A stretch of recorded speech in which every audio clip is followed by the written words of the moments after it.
Hi friends, బాగున్నారండి అందరూ?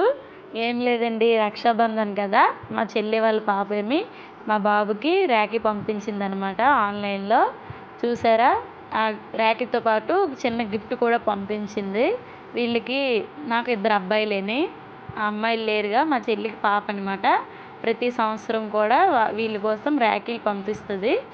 ఈరోజు అవి వచ్చాయన్నమాట. అగో మా బాబు దాన్ని తీసేసి చూపిస్తున్నాడు, మమ్మీ అక్క మంచి రాఖీ పంపించింది నాకు అని. చూసారాడు అది జాయింట్ చేసి కూడా చూపిస్తున్నాడు అనమాట. బాగుందా? చూపిస్తున్నాడు, చాలా బాగుంది కదా. రాఖీ అయిపోయినాక కట్టాడు అనమాట. కట్టిన తర్వాత నాన్న అక్క చెల్లి పంపించింది కదా, కట్టేసుకో చూపిద్దాం అనేసి నేనే కట్టానండి. మరి ఇంకెవరు వాళ్ళకి లేరు కాబట్టి సిస్టర్స్, నేనే కూర్చోబెట్టి దగ్గర స్వీట్ పెట్టి రాఖీ కట్టి హారతి గట్ట నేనే ఇచ్చానమాట వాళ్ళ చెల్లి తరపున.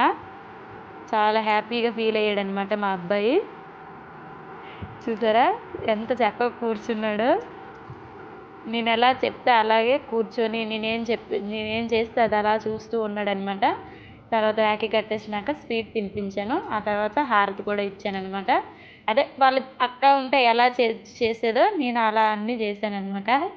అగోండి, చూసారా ఫైనల్ లుక్ ఇది. రెడీ చేసా ప్లేట్లో అని పెట్టేసి.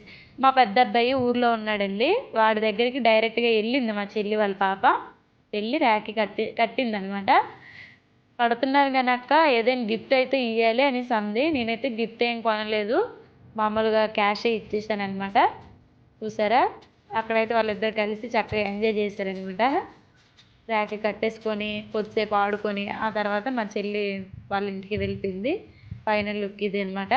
ఇదిగోండి, హ్యాపీ రక్షాబంధన్ ఆల్.